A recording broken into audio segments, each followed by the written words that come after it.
relato de los acontecimientos.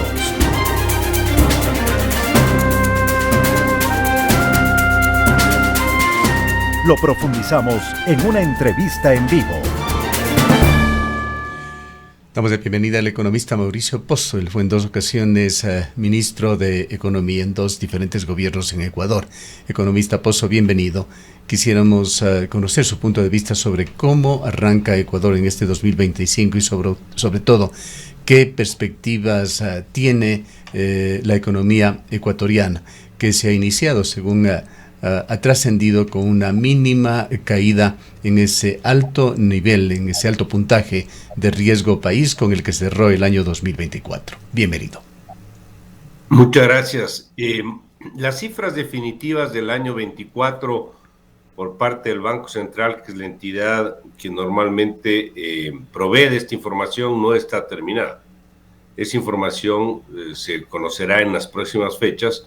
Lo que se tiene todavía, lamentablemente con rezago, es la información al segundo trimestre del año 24, que como todos sabemos presentó una reducción del 2.2% en la producción, o sea, hubo una caída del PIB del 2.2, el 1.2 en el primero, faltaría el tercero y el cuarto, y ahí se recogería, sobre todo en el cuarto, el impacto de la crisis energética, con lo cual las cifras de estimación de algunas instituciones del exterior, bancos multilaterales, por ejemplo, hablan de que el país va a terminar el año, cuando tengamos la cifra ya real, con una recesión económica, es decir, bajo del 0, probablemente del 0,5, del 1 o del 1,5%, y para el año 25 hay una suerte de efecto rebote, no tan grande como ocurrió del 20 al 21, pero nos podría permitir un crecimiento cercano al crecimiento de la población, que es más o menos del 1,5. Obviamente un crecimiento pobre que no va a permitir tampoco una recuperación de empleo. Así que la pregunta de qué se viene como reto, digamos, como desafío para este año, yo le diría fundamentalmente cómo podemos lograr que el país crezca mucho más dinámicamente de lo que lamentablemente va a registrar cuando se conozca en definitiva la cifra del año anterior. La situación compleja que se ha presentado en este inicio de la campaña electoral y la propia campaña electoral no ayudan en este sentido. El impacto del tema electoral ni siquiera está considerado aún.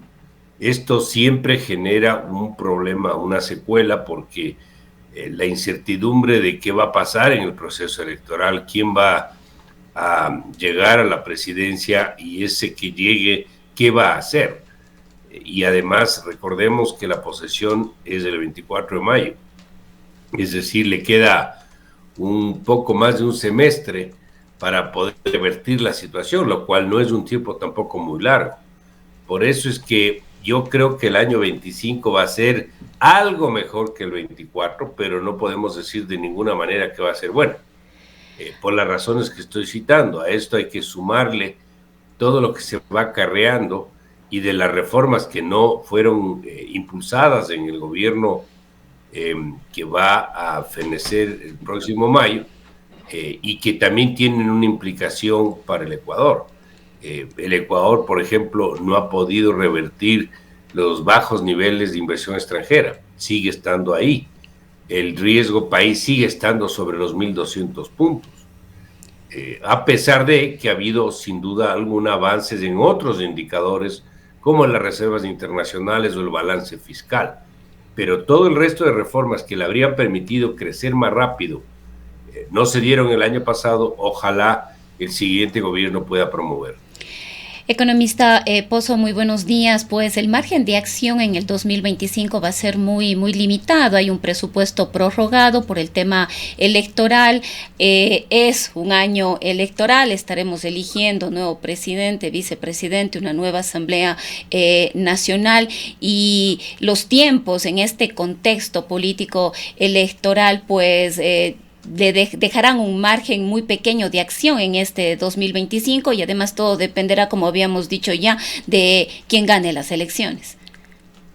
Sí, bueno, en campaña electoral se puede decir cualquier cosa.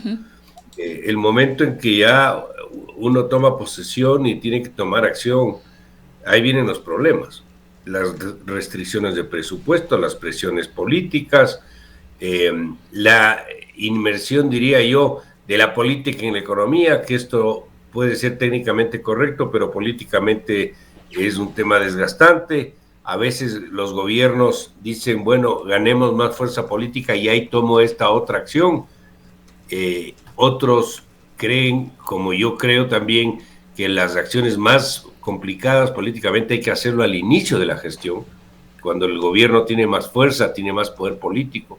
Y ahí deberían, por ejemplo, incursionar en lo que no se ha hecho en materia, por decirle un caso, de la reforma a la seguridad social. Ese tema sigue ahí pateándose hacia adelante y no se ha tomado acción. El asunto, el tamaño del Estado, no se ha avanzado al ritmo que se esperaba. Es más, no hemos avanzado en materia. El tema del rol del Estado, si el Estado va a seguir siendo administrador de empresas, que yo creo que es un contrasentido.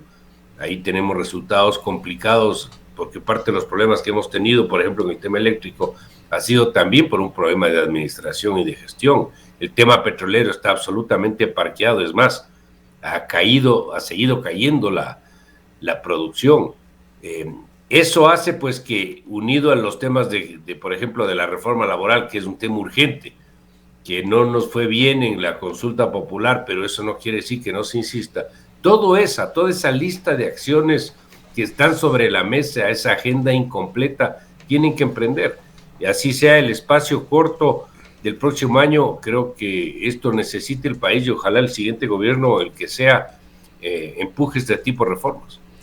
Ahora, también se ha dicho de que los niveles de financiamiento, el monto de financiamiento que va a requerir este año el Estado ecuatoriano es de más de 8.000 millones de dólares. El economista Marco Flores incluso dio una cifra muy superior y este financiamiento va a requerirse a través de los organismos multilaterales. ¿Qué otras opciones tiene Ecuador para salir y cubrir este déficit y esta brecha que está prevista para este 2025? El Ecuador tiene que buscar reducir el riesgo país de la forma más urgente posible, digámoslo así, porque esto le va a permitir regresar a los mercados de capitales. Este rato con 1.200 puntos de riesgo país no lo puede hacer, porque le tocaría pagar un rendimiento excesivamente elevado.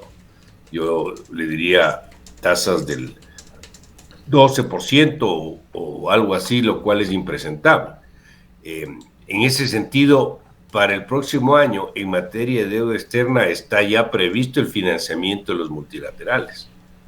Los recursos del propio Fondo Monetario, que tiene un calendario para el año 25, los recursos de todo lo del resto de instituciones que están pegadas al acuerdo, Banco Mundial, BID, CAF, FLAR, el tema de la Comisión Francesa para el Desarrollo, es decir, todo eso ya está metido, pero no va a ser suficiente.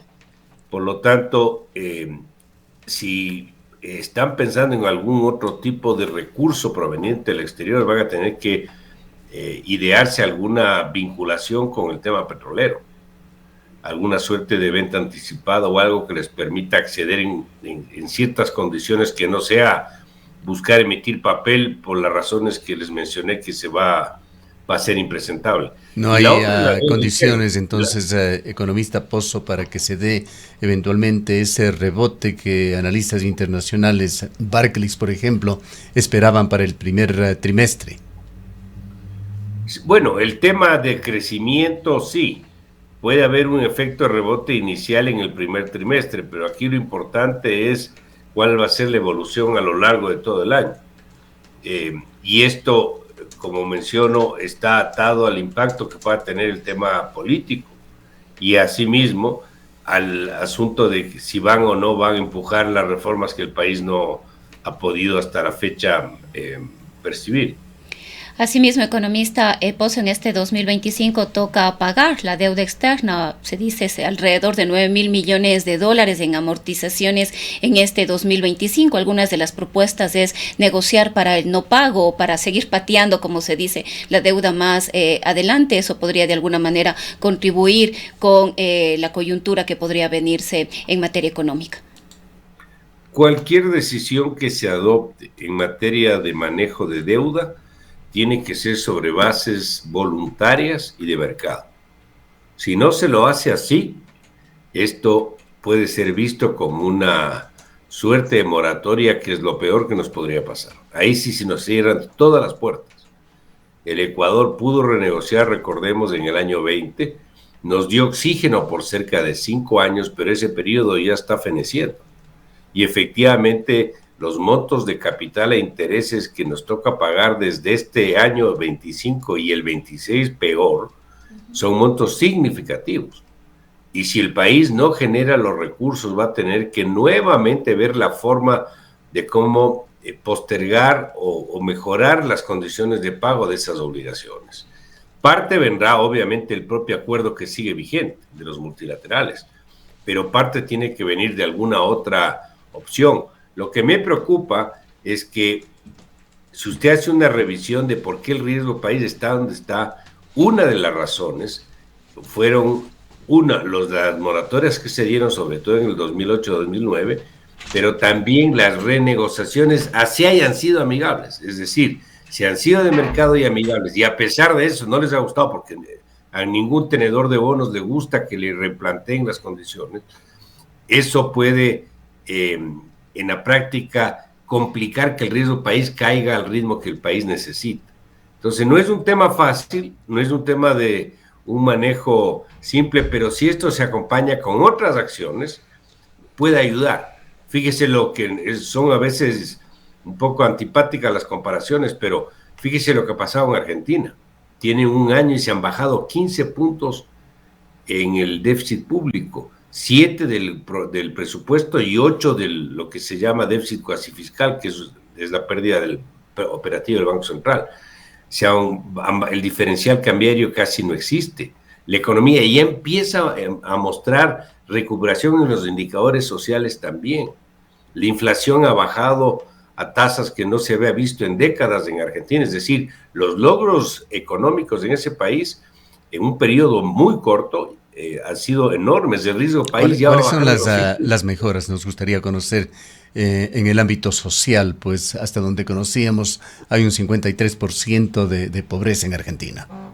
Sí, lo que pasa es que estamos con un proceso de cambio de tendencia, o están, digamos, en un proceso de cambio de tendencia, porque usted puede tener niveles de pobreza alto, pero con una tendencia creciente, pero puede tener un nivel de 53 con una tendencia decreciente, y eso es lo que se está observando en términos de empleo también. Recién acaba de visitarme un argentino y me dijo que él no había visto en décadas un ambiente tan, yo diría, de expectativa de mejora como lo está viendo en el último año producto de las reformas.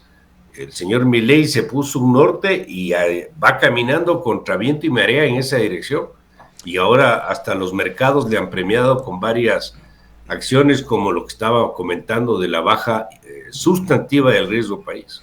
Volviendo a nuestro país y esa situación de permanente incertidumbre, de inestabilidad, doctor Pozo, ¿cómo se perfila ante la eventualidad de que luego de las elecciones venga una Asamblea Nacional Constituyente? Pues por lo menos media docena de candidatos a la presidencia de la República lo tienen en su agenda.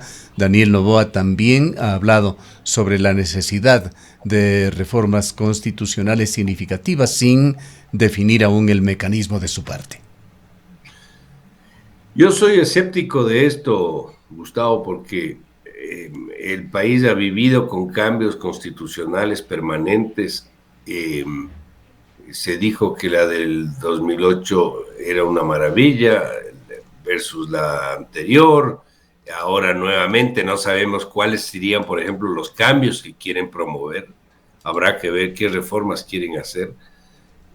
Pero más allá de eso, a veces los papeles muestran cosas y las realidades muestran otras. El papel, como se dice, aguanta todo, y la propia Constitución, lamentablemente, que está para respetarse, ha sido violentada en muchas ocasiones. Y ahí hay que hacer cosas que son políticamente difíciles. Fíjese algo, el tema de la seguridad social y el aporte del Estado, el 40% que está en la Constitución, es un tema complicado para el Estado, para las finanzas públicas y para la seguridad social también. El aporte que está constitucionalmente también asignado, del 6% para el año 25 en materia de educación y el 4% en salud, donde no hay rendición de cuentas y no hay objetivos ni metas, también tendría que ser reformado, o al menos modificado para que pueda empezar a dar frutos. Aquí no se trata de entregarle más plata a sectores, sino que eso rinda beneficios para la ciudadanía. Entonces yo, para responder su pregunta, soy bastante escéptico de eso. Habrá que ver qué plantean, habrá que ver cómo se mueve políticamente el ambiente para ver hasta dónde le puede ser beneficioso al Ecuador, porque cambios de leyes y de constituciones ya hemos tenido bastantes.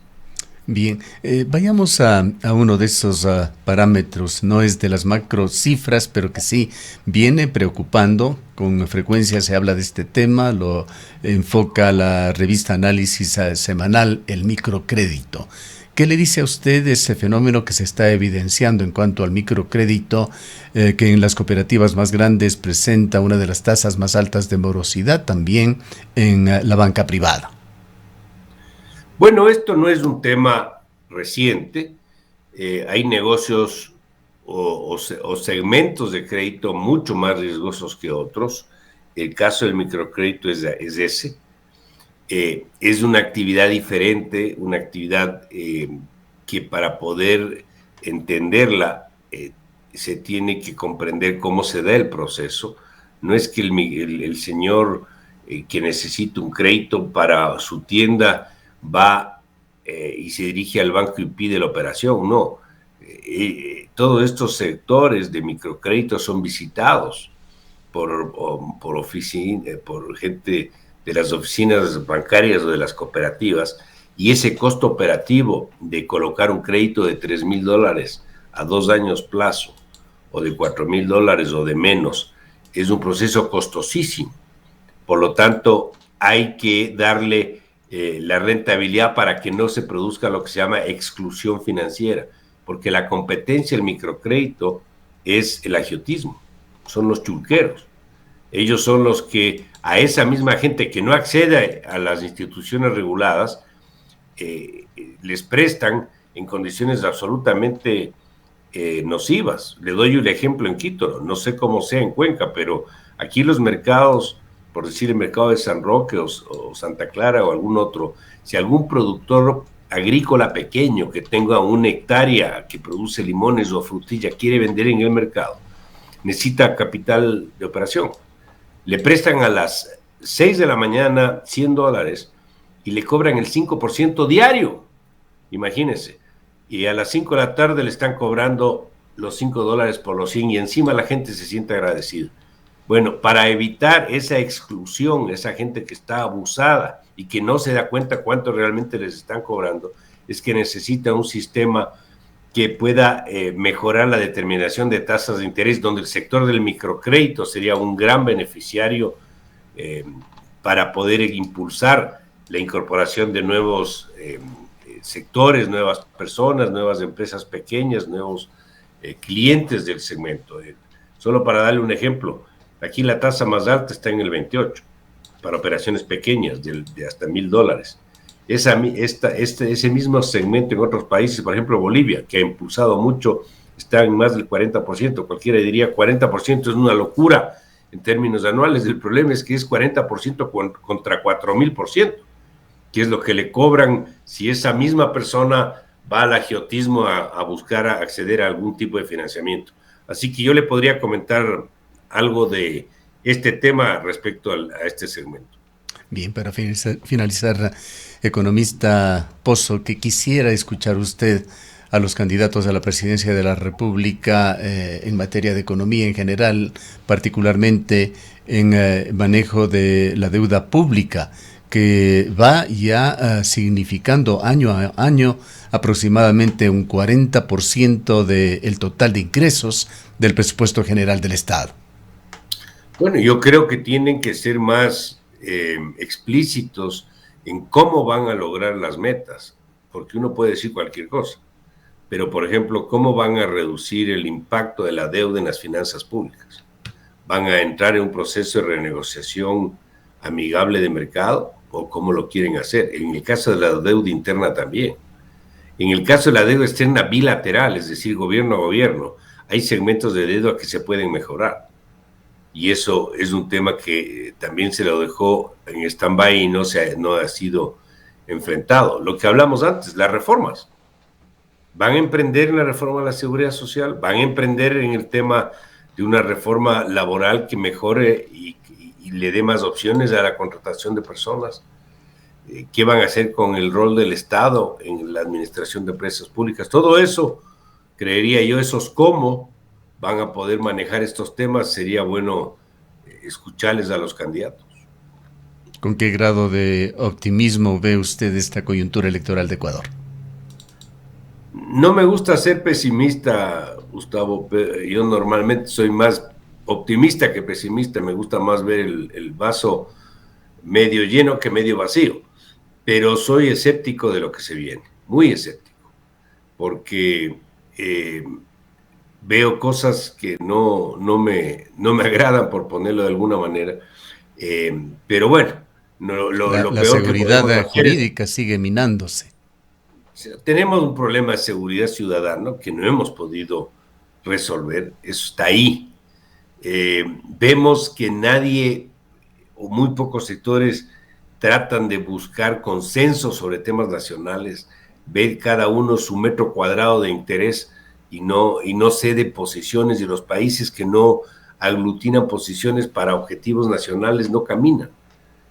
Esto no es un archipiélago donde todos pueden buscar su beneficio particular. Aquí se necesita que apuntemos todos en una sola línea y empujemos el barco en esa dirección, pero veo que ese proceso no llega todavía al Ecuador. Aquí le une al Ecuador a los ecuatorianos cuando juega la selección o cuando hay una guerra que hemos tenido algunas, pero de ahí hacia adelante no tenemos formas de unirnos realmente. Ahorita deberíamos unirnos mucho más en el tema de la seguridad, pero como que no le encontramos la forma. Estamos a ratos, veo yo, como con palos de ciego, porque los problemas siguen estando diariamente en las calles. Bien, gracias por habernos acompañado, economista Pozo. A ustedes, muy amables. El economista Mauricio Pozo, PhD, fue ministro de Economía en el gobierno de Lucio Gutiérrez, también en el gobierno de Lenín Moreno.